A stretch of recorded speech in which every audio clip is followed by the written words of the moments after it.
Yashodanandana Bhajajana Ranjana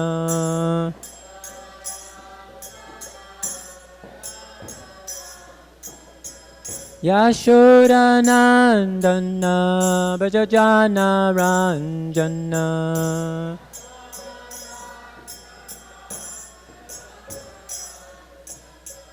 Yamuna Tira Vanachari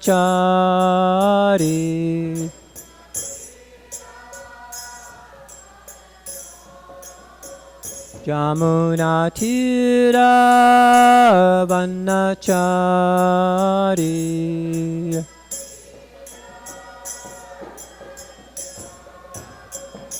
Jayo Radha Madhava Kunja Bihari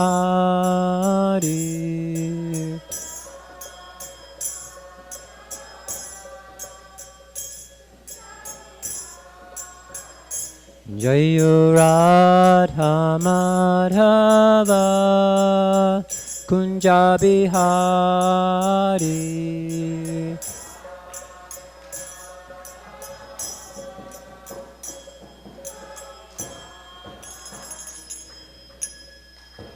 Jayom Vishnupad Padamahamsa Parvajakacharya Asto Tarasata Shishimad His Divine Grace A.C. Bhaktivedanta Swami Prabhupada Ki Jai Jayom Vishnupad Padamahamsa Parvajakacharya Asto Tarasata Shishimad Shringa Guru Srila Bhakti Siddhanta Saraswati Goswami Maharaj Ki Jai Ananti Koti Vaishnavinda Ki Jai ISKCON BBT Founder Acharya Srila Prabhupada Ki Jai Namacharya Srila Haridas Thakur Ki Jai Premsakaho Shri Krishna Chaitanya Prabhu Nityananda Shri Advaita Gadadhara Srivasadi Gaur Bhaktavinda Ki Jai Shri Shri Radha Krishna Gopi Gopinath Shamakund Radhakund Giri Govardhan Ki Jai Vrindavan Dham Ki Jai Mayapur Dham Ki Jai Navadvip Dham Ki Jai Jagannath Puri Dham Ki Jai New Dwarka Dham Ki Jai Their Divine Lordships Shri Shri Rukmini Dwarkadish Ki Jai Their Divine Lordship Shri Shri Jagannath Baldev Shrimati Subhadra Ki Jai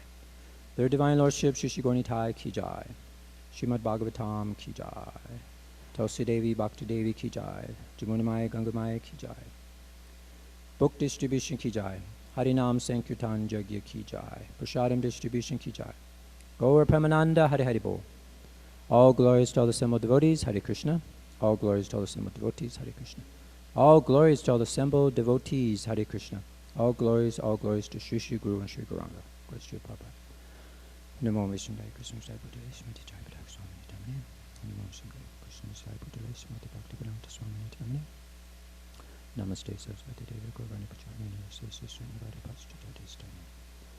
Om Namo Bhagavate Vasudevaya. Om Namo Bhagavate Vasudevaya.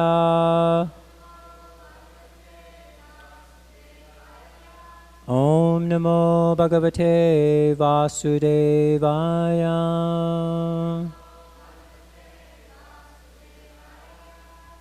So today we're reading from the Srimad Bhagavatam. This is from the 9th canto, chapter 11. And we're on text number 23. Purusho Rama Charitam Purusho Rama Charitam Shravanar Upadharayan Shravanar Upadharayan Anvisamsya Paro Rajan Anvisamsya Paro Rajan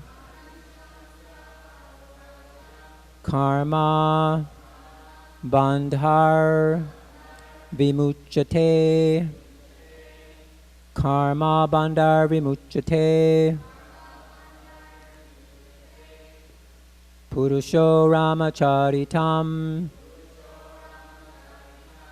Shravanarupadharayan Anvisamsya paro rajan karma bandhar vimuchyate purusho rama charitam Shravanar upadharayan Anrisamsha paro rajan Karma bandhar vimuchyate.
Okay, Vaishnavis. Vashamanatam Chavatyam Bhavatam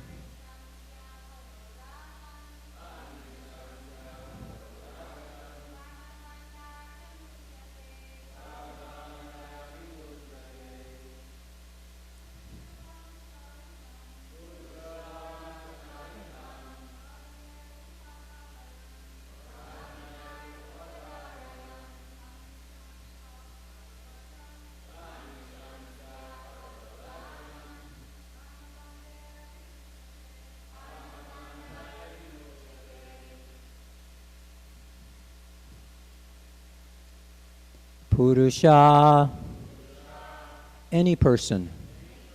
Rama Charitam, the narrations concerning the activities of the Supreme Personality of Godhead, Lord Ramachandra. Shravanai, by oral reception. Upadharayan, simply by this process of hearing. Anrisamshapada, becomes completely free from envy. Rajan, O King Parikshit. Karma bandai, by the bondage of fruitive activities. Vimuchyate, one becomes liberated. Translation and purport by Srila Prabhupada. O King Parikshit, anyone who orally receives the narrations concerning the characteristics of Lord Ramachandra's pastimes will ultimately be freed from the disease of envy, and thus be liberated from the bondage of fruitive activities. Please repeat. O King Parikshit, anyone who orally receives the narrations concerning the characteristics of Lord Ramachandra's pastimes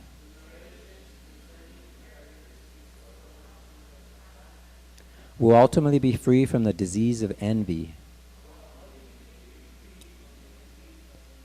and thus be liberated from the bondage of fruitive activities. Purport. Here in this material world, everyone is envious of someone else. Even in religious life, it is sometimes found that if one devotee has advanced in spiritual activities, other devotees are envious of him. Such envious devotees are not completely freed from the bondage of birth and death. As long as one is not completely free from the cause of birth and death, one cannot enter the Sanatan Dham, or the eternal pastimes of the Lord. One becomes envious because of being influenced by the designations of the body. But the liberated devotee has nothing to do with the body, and therefore he is completely on the transcendental platform. A devotee is never envious of anyone, even his enemy, because the devotee knows that the Lord is his supreme protector. He thinks, what harm can the so-called enemy do? Thus a devotee is confident about his protection. The Lord says, Ye yata mam prapajante, tams tataiva bhajami aham.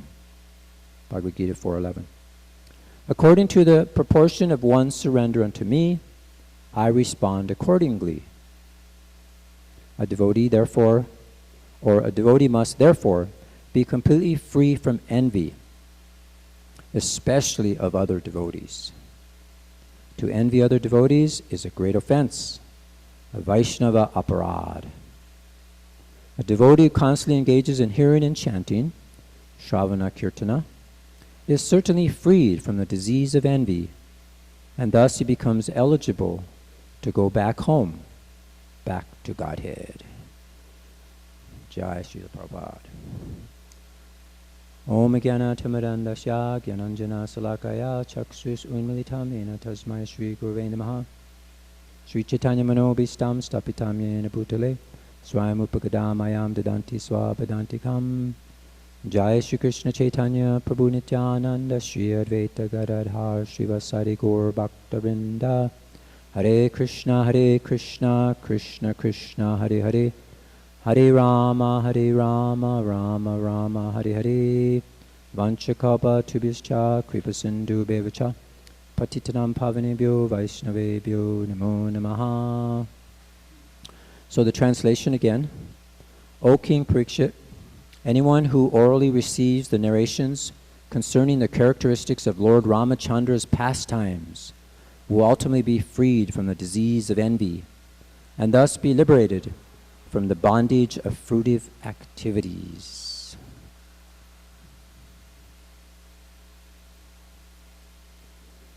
So this is a wonderful story. And by hearing stories, we become attracted, right? Even when we're children. Once upon a time, our ears are perked up. We want to know what happened. But it's always about someone, isn't it? It's not about something. Right? It's always about a person. So here we're hearing wonderful pastimes about the Supreme Person. And by hearing these pastimes, we actually become purified. We become free from envy. We develop all good qualities. This is the greatest story we could ever hear, isn't it? Hearing about the greatest personalities. The Srimad Bhagavatam. In the beginning of the Srimad Bhagavatam, it talks about it's free from envy. It's thoroughly honest. It's completely transcendental, pure. There's no cheating propensities. So if one hears these things, he becomes purified. He's associating with his transcendental forms, his transcendental pastimes of Krishna. There's no difference between Krishna's form, his pastimes, his activities, reading about him in the Srimad Bhagavatam, Bhagavad Gita, or discussing about him amongst devotees. And that's what we're doing. So this is the activities in the spiritual world. They're always glorifying Krishna. You know, it's like in the material world, it's just the opposite. We want to be glorified. And that shows our envy. It's not that, oh, you're such a great personality and you've done such great, wonderful things, and let me serve you, let me glorify you. But no, it's like, oh, who is he? Who do you think you are? Let me do something to make you look bad. Or even amongst devotees, I can't wait till he falls down so that I show that he is not so advanced. I'm better. Like that. So this is materialistic life. In the 5th canto, there's a verse that says, in this materialistic life, there's many difficulties. And it mentions a lot of them in the 5th canto. And he says, and all of these are insurmountable. So there's so many difficulties. It's like the forest of enjoyment. It's described in the 5th canto. So many difficulties. But he says, in addition, there are difficulties arising from so-called happiness, distress, attachment, hate, fear, false prestige, illusion, madness, lamentation, bewilderment, greed, and how could we forget? Envy, enmity, insult, hunger, thirst, tribulation, disease. It goes on for 3 pages. No, I'm just kidding. Birth, old age, and death. All these combine together to give the materialistic conditioned soul nothing but misery. So this is the mature world. It's a nice place to live, where everyone else is envious of other people, insulting other people, where you get to be hungry, thirsty, diseased, greed. You know, there's so-called happiness. So-called happiness. The happiness we see is actually so-called. And all these are insurmountable. So this is the mature world. So in the Srimad Bhagavatam, in the 3rd canto, we're trying to become more and more self-realized. We want to know who we are. We want to get out of the dark and actually see with the light of knowledge. So there's a nice chapter called The Creation of the Universal Form. And in that chapter describes how the super soul enters into the universal form and it animates it, just like our soul animates this body. So the universal body, which is Krishna, an emanation of Krishna, is animated by the super soul. And by animating that, all the different parts come together. All the different limbs of the universal form, all the senses, everything that we see, everywhere, all around you, everything is the universal form. Even our own bodies are part of the universal form. In fact, we cannot even see, hear, move, talk, breathe, or anything without the universal form, without Krishna's energy. So the universal form is an expansion of Krishna. It's dependent on Krishna, just like we're dependent on the demigods, which are also parts of the universal form. So without the aid of the demigods, you couldn't even see. You couldn't even breathe. But the demigods can't do this without the aid of the universal form, which ultimately comes from Krishna. So everything is Krishna. Everything. Everything is a great manifestation of Krishna. It's a great miracle. So all of us, we are like a great miracle. This is Krishna. And to be envious of anyone is to actually be envious of Krishna, because they're part of Krishna. They are Krishna. Krishna's energy. We're all parts and parcel of Krishna. And this material energy is actually Krishna, his external body. So we've had these particular bodies according to our desires. And there's 8,400,000 different types of varieties that we could enter into and try to enjoy. And Krishna is so kind, he created this form. As we're reading in the Srimad Bhagavatam in the morning, in the 3rd canto actually, it's described how the whole purpose of the universe, of creation, is to somehow or another become self-realized, understand who we are, and become knowledgeable and actually get out of this entanglement. It's like a prison house. So we want to leave that place. So this mature world is full of so many as we mentioned, bad qualities. And these demigods are in the material world, and they even have shown us that they sometimes become envious. Just like Indra, he became envious of King Prithu. And then he tried to stop and steal the horse from the sacrifice so that he will not become better than him and take his position. So this is enviousness. We think that, oh, I have this great position and I got to protect it. Or someone has a better position than me and I want to take it away. I want that for myself. He doesn't deserve it. So by becoming envious, huge problems are created, not only for ourselves, but for those everywhere else. And just look at the huge problems that Indra caused by doing this. He introduced so many irreligious principles into society of the cheating propensity. And so Lord Brahma had to come to stop him and say, look what you've done. Stop. Otherwise you're going to create more irreligious principles. And there's a nice verse from that chapter I'd like to read here. Since no one in the material world can tolerate another's advancement, everyone in the material world is called Matsara, envious. One who is not free from the contamination of envy cannot advance in Krishna consciousness. In Krishna consciousness, however, if someone excels another person, the devotee who excels thinks how fortunate the other person is to be advancing in devotional service. Such non-envy is typical of Vaikuntha. However, when one is envious of his competitor, that is material. So this is what's happening, so much competition in the material world. And we see that even there's Daksha. He was an expert Prajapati, progenitor of mankind. But due to his envy of Lord Shiva, look at all the disastrous results he created. And that's described in the 4th canto.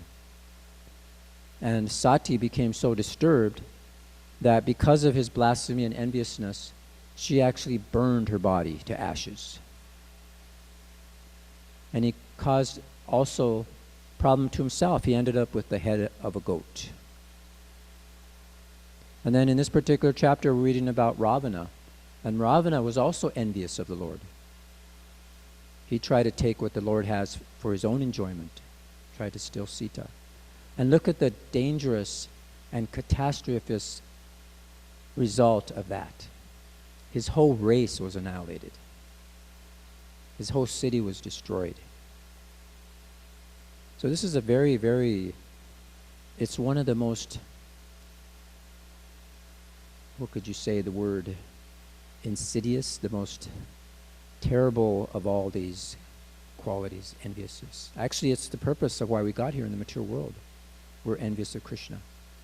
So in the material world, it's full of envy. Just like Hiranyakashipu, what a great personality he was. He possessed tremendous power. But his most serious fault was what? He was envious of his 5-year-old son, Prahlad Maharaj. And look at the great catastrophe he had for himself. He was destroyed. So we can see so many examples. And if we go to an individual level, we can analyze in our own hearts that we have this disease of envy, Prabhupada describes. Just by the fact that we have a material body is a disease, Prabhupada says. So we have to get purified from this disease. Just like when the sun rises, it destroys all darkness. So if we engage in hearing and chanting about the glories of the Lord, like Lord Ramchandra, like Lord Krishna, all the different pastimes Krishna describes, it's described in the Krishna books, Srimad Bhagavatam, Bhagavad Gita, then we can actually become purified. And that's the greatest anartha for us. It sabotages the entire environment, envy. It actually communicates to others this subtle message of disempowerment. It implies that you shouldn't do your service better or best, that you should do it poorly so you can avoid being the target of negativity.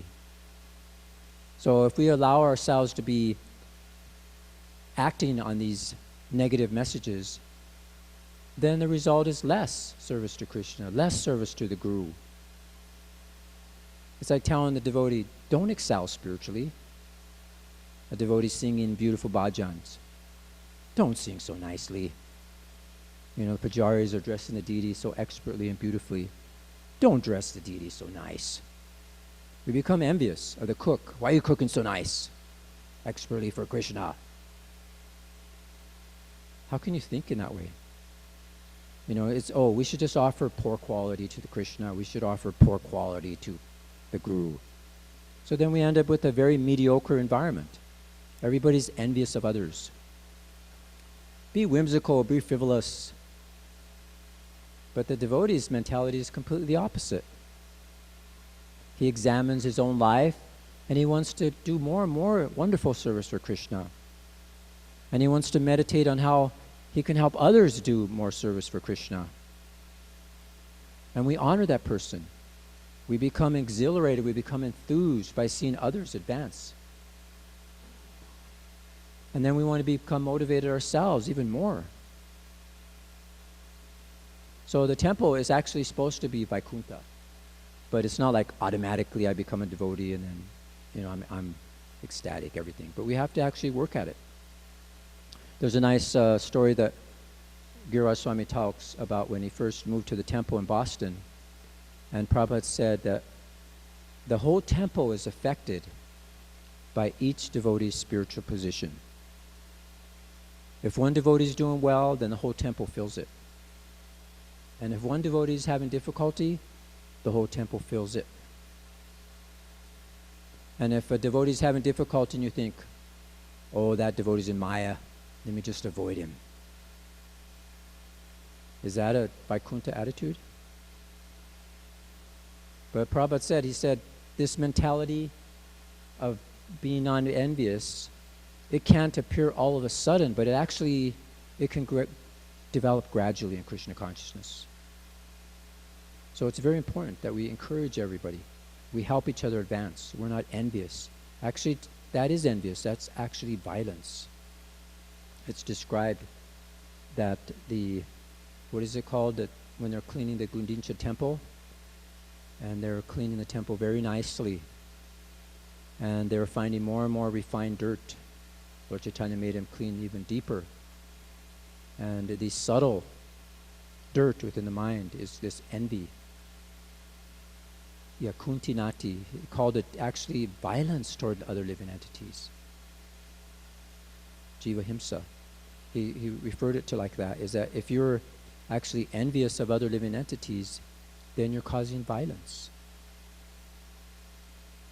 And what is that main violence is that you're not giving them Krishna consciousness. You're not giving them knowledge on how to advance and go back to the spiritual world. So this is a very, very degraded mentality. So Srila Prabhupada, we look at his qualities and how he came. He is a personality who is completely dedicated to just please his spiritual master, to excel without limits practically, always meditating on glorifying his spiritual master.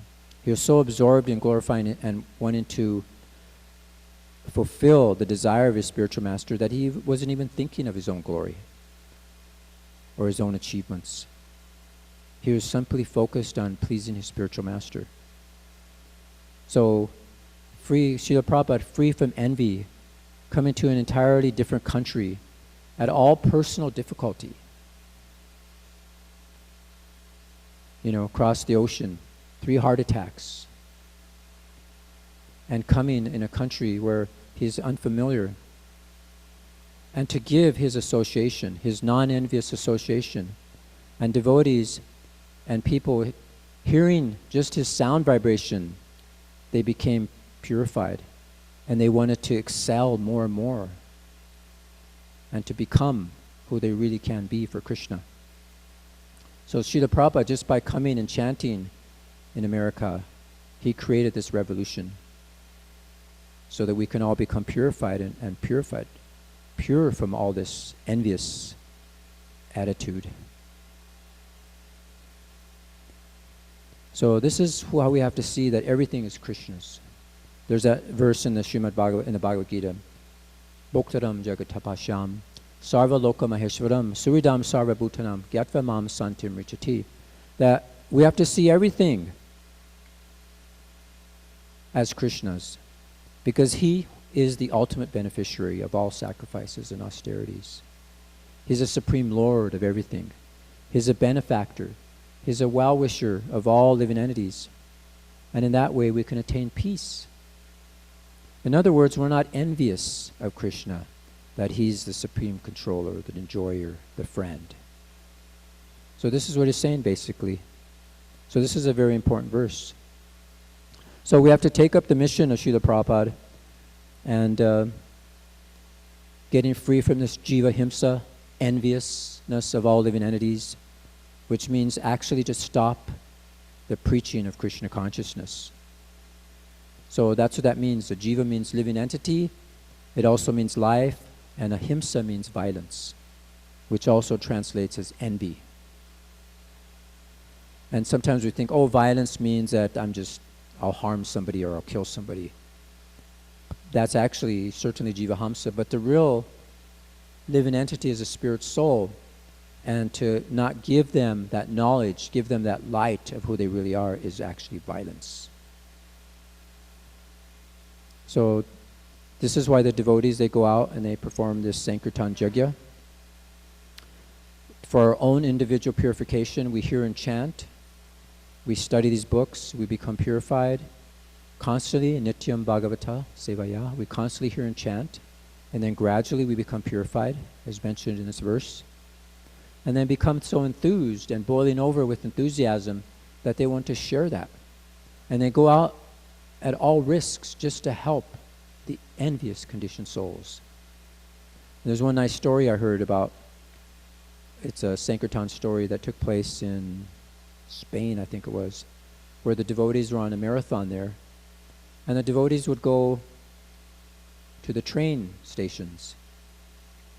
And when the trains would stop, as people were getting in, they would go on to the train and distribute as many books as they can, and then before the train left, they would get off the train. So this one Mataji, she was very fired up, very enthusiastic, and she was just a small woman, and she went onto the train and she gave this person a Krishna book. And he took the book, and right in front of her, he was a pretty big guy, he just ripped the book in half. He threw it on the ground, and he stomped on it. And he didn't end there, he actually grabbed her, I think he grabbed her by the hair, dragged her off the train and threw her off the train onto the pavement. And he got back on the train and left, and he was feeling so proud of himself. How even when he got home, he was bragging to his family, look what I did. I had this book, and look what I did to the book. And I told the story, what he did, and he was so proud of himself. He was actually a banker in a very prestigious position. So he left the book there, and the maid actually came and saw the book, and she thought, oh, it belonged to somebody in the family. So she kind of pieced it together a little bit and put it in the shelf. And then years went by, and then the gentleman's, I don't know if you could call him a gentleman, the envious banker, puffed up banker, his wife actually died. She died in a car crash, head-on collision. And then after that, he had 2 children. I think one of them just left home, ran away from home. And the other child married some low-class person, and they just took off. So he was with nothing, and he was about to commit suicide. So then he was just looking through his bookshelf and thinking, looking for something, some shelter. He was probably looking for the Bible, and then he found this Krishna book. He grabbed it. He was very attracted to it somehow, and he opened it up right to the chapter where Kamsa was about to kill, I think it was that chapter. his sister, and then her husband, Vyasadeva, was preaching to him about the body. Vasudeva was preaching to him about, the temporality of the body and all these different things. So he read that and he just kept reading and reading, and he didn't even go to work. He just kept reading the whole book. And then he was like, realized, what did I do? And he was actually getting solace. He was getting enlightenment. His whole consciousness changed. So then he looked in back of the book and saw the addresses. And then he went to that place, I think it was in Madrid. And he went to the temple, and he was still like in his suit and tie. And he knocked on the door. The temple president came, and he just got on his knees and started saying, I'm very sorry, I'm sorry. And they thought he was probably a crazy guy. But he came in the temple, and he would come regularly, and he would listen to the classes, and eventually he wanted to move in the temple. And then eventually he took initiation. And then they had this festival where all the devotees in the area would come, and he went to that festival, and he saw that devotee that he actually stole the book from and stomped on it and threw her out the train. And devotees are they don't hold any grudges, and she actually forgave him. And he apologized. And so this is the mercy, such an envious person. And by the mercy of the devotees who are non-envious, going out and distributing these books to people that are envious. That's why we have to treat everyone with a non-envious attitude. The devotees in the temple, we have to show non-enviousness. We have to, as I described here, don't perform Vaishnava aparad, because that'll prevent you from advancing. It'll prevent you from hearing. It'll prevent you from following the process. You won't have the power to do it. So in the same way, the Sankirtan devotees, they go out and they respect every living entity. What to speak, they even respect the ants and the animals and so many different things. So in this way, we can actually become freed from this envy. And the Lord was so pleased with the devotees that they cleansed the temple. So he said, okay, now you can sit within the heart without disturbance. And then there's a nice prayer by Bhaktivinoda Thakur. He sings, Mama Mana Mandira Rahanishadin Krishna Murari Shri Krishna Murari. Please abide in the temple of my heart both day and night, O Krishna Murari, O Krishna Murari.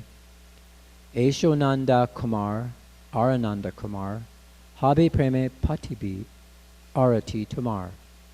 Come, son of Nanda, and then, O son of Nanda, I will offer your Artik ceremony with the lamplight of my love. So that's very nice. We may perform external worship, like we perform Artik of the deities. It's actually a meditation. We're appreciating everything in nature as Krishna's, and we're offering it back to Krishna. Like the smell of the incense is like the scent of the earth. We're offering the fan, it's like we're offering the air. And the sound of the conch shell is like the ether. And the light we're offering back to Krishna. We're appreciating all the gifts that are given to us by Krishna, and we're using them in his service. Just like you offer Ganges water to the Ganges, because that's how, we worship her.